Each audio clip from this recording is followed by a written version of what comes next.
Radhe Radhe friends. ओम गम गणपते नमः। ओम नमो भगवते वासुदेवाय।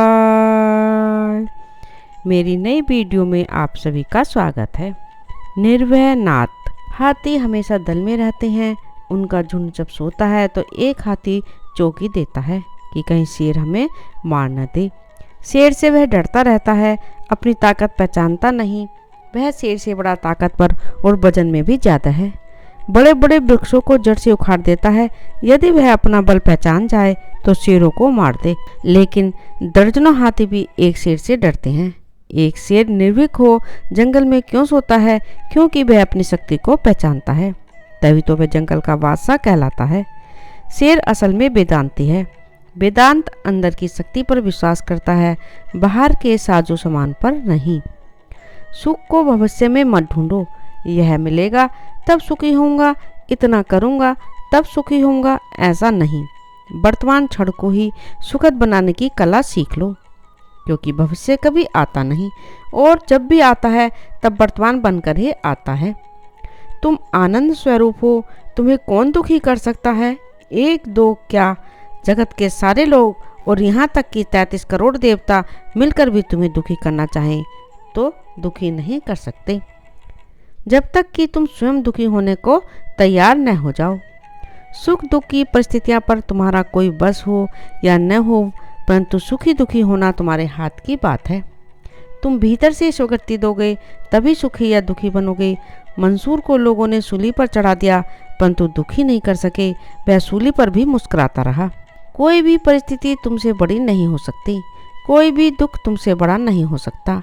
फिर किसी भी परिस्थिति से, दुख से, भय से भयभीत होने की क्या आवश्यकता? तुम अचल हो, शेष सब चल है, परिवर्तनशील है। फिल्म का पर्दा अचल है, फिल्म के दृश्य बदलते रहते हैं।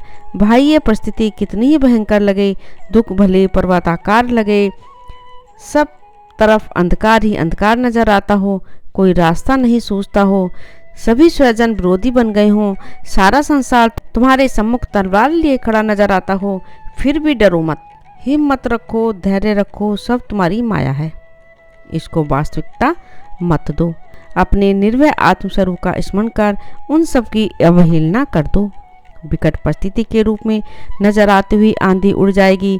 परिस्थिति की ऐसी कौन सी गंभीरता है जिसे तुम हटा नहीं सकते या फूंक मारकर उड़ा नहीं सकते? यह संसार तुम्हारा बनाया हुआ है, तुमने अपने आनंद के लिए रचा है।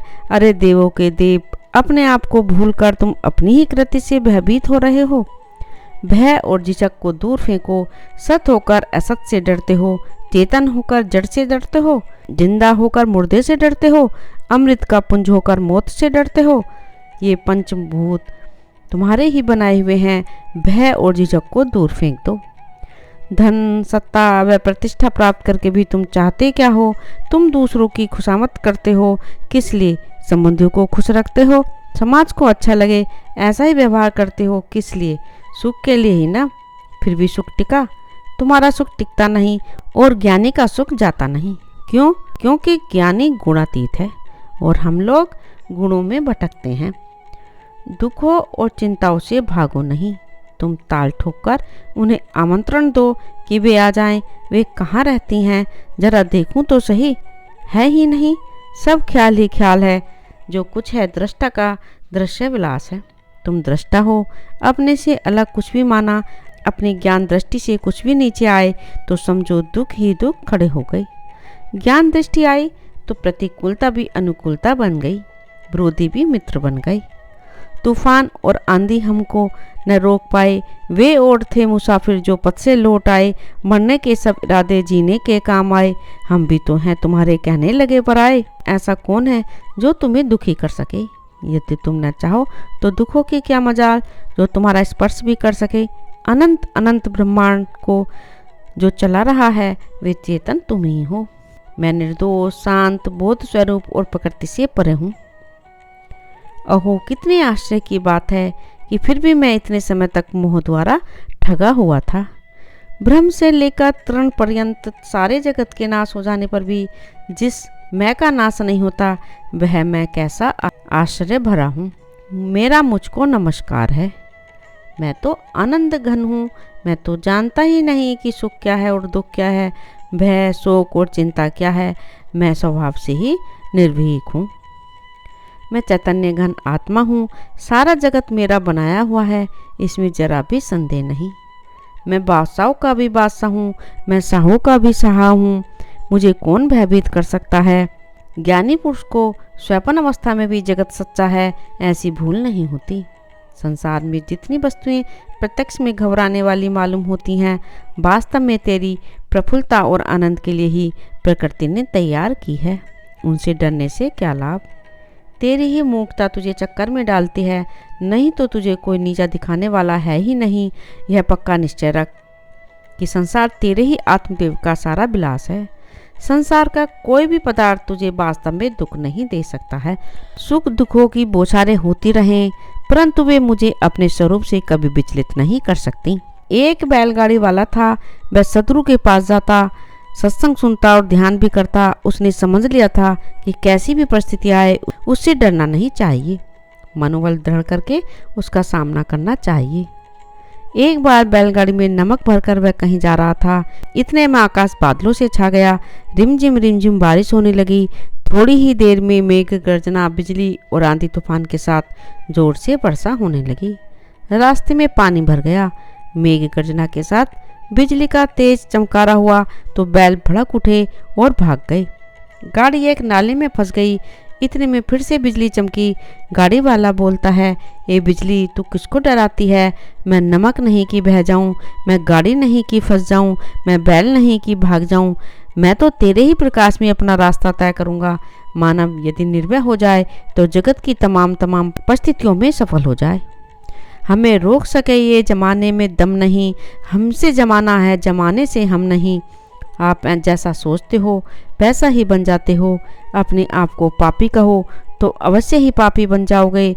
अपने को मूर्ख कहो तो अवश्य ही मूर्ख बन जाओगे। अपने को निर्बल कहो तो संसार में कोई ऐसी शक्ति नहीं जो आपको बलवान बना सके। अपने सर्वशक्तित्व का अनुभव करो तो आप सर्वशक्तिमान हो जाते हो। अपने हृदय से द्वैत की भावना को चुन चुन कर निकाल डालो। अपने परिचिन अस्तित्व की दीवारों को नींव से ढहा दो, जिससे आनंद का महासागर प्रत्यक्ष लहराने लगे। क्या तुम्हें अपने ब्रह्म तत्व के विषय में संदेह है? अपने हृदय में ऐसा संदेह रखने की अपेक्षा गोली मार लेना श्रेष्ठ है।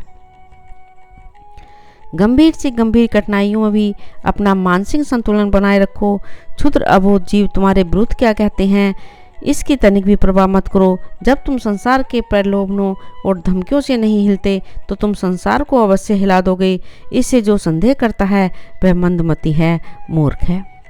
मेरे मानसिक शुभाशुभ कर्म कोई नहीं है, न शारीरिक शुभाशुभ कर्म मेरे हैं, न वाचिक शुभाशुभ कर्म मेरे हैं। मैं स्वभाव से ही निराकार सर्वव्यापी आत्मा हूँ। मैं ही अविनाशी, अनंत, शुद्ध और विज्ञान स्वरूप हूँ। मैं नहीं जानता हूँ कि सुख दुख किसको कहते हैं। यदि स्वप्न में रुचिकर और चित्त आकर्षक घटनाएं उपस्थित हैं तो वे तेरे ही विचार हैं, और महाभयावने रूप विद्यमान हैं तो वे भी तेरे ही करतूते हैं। वैसे ही संसार में मनभाती घटनाएं हो जाएं, विपत्तियां और आफतें हों, ये सब तेरी ही बनाई हुई हैं। तू दोनों का स्वामी है। हे प्रिय, तेरे ही विराट स्वरूप में जगत रूपी तरंगे अपने आप उदय होती हैं और अस्त होती हैं। उसमें न तेरी वृद्धि होती है न नाश, क्योंकि जगत रूपी तरंगे तुझसे भिन्न नहीं हैं। फिर किसका ग्रहण करूं, किससे मोह करूं, किससे द्वेष करूं आदि चिंतन करके क्यों परेशान होता है। इस इंद्र जालवत मिथ्या संसार में मोह मत कर। हे सौम्य, तेरा यह जड़ शरीर कल्प के अंत तक स्थिर रहे, चाहे अभी इसी वक्त इसका नाश हो जाए। तुझ चैतन्य को भय कैसा।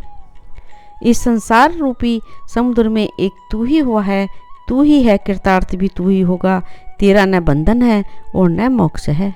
यह निश्चित जानकर तू सुखपूर्वक विचर। हे चैतन्य स्वरूप, तू संकल्प और विकल्पों से चित्त को क्षुब्ध मत कर। मन को शांत करके अपने आनंदमय स्वरूप में सुखपूर्वक स्थित हो जा। भ्रम दृष्टि को छोड़कर अन्य किसी भाव से किसी वस्तु को मत देखो। यदि ऐसा नहीं करोगे तो अन्याय और बुरा ही देखने में आएगा। भय मात्र हमारी कल्पना की उपज है। यह सब प्रपंच हमारी स्फूर्णा है, कल्पना मात्र है। फिर बताओ हम किससे भय खाएं और किसकी इच्छा करें। सदा सिंहवत निर्भय रहो।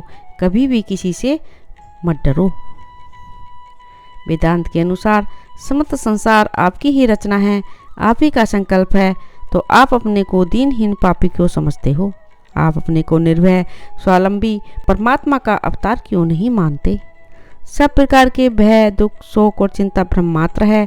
जब दुख का विषय सामने आए तो झट भ्रम समझकर टाल दो। भय और संदेह से ही तुम अपने को मुसीबतों में डालते रहो। किसी बात से अस्थिर और चकित मत हो। अज्ञानों के वचनों से कभी भय मत करो। परमात्मा की शांति भंग करने का भला किसमें सामर्थ्य है? यदि आप सचमुच परमात्मा शांति में स्थित हो जाओ तो सारा संसार उल्टा होकर टंग जाए, आपकी शांति कभी भंग नहीं हो सकती। वेदांत का सिद्धांत यह है कि हम बद्ध नहीं हैं, अपितु नित्य मुक्त हैं। इतना ही नहीं बल्कि मैं बद्ध हूँ, ऐसा सोचते ही तुम्हारा दुर्भाग्य आरंभ हो जाता है। इसलिए ऐसी बात कभी नहीं कहना और न इस प्रकार कभी सोचना ही। विद्वानों, दार्शनिकों और आचार्यों की धमकियों और अनुग्रह, आलोचनाएं तथा सम्मतियां ब्रह्मज्ञानी पर कोई प्रभाव नहीं डालती हैं। पर इसके लिए थोड़ा सा काम करने से भी भीतर की शक्तियाँ जागृत होने लगती हैं। दूसरों के कल्याण करने के विचार मात्र से हृदय में एक सिंह के समान बल आ जाता है। इससे आगे का भाग मेरी नई वीडियो में अवश्य सुने। राधे राधे।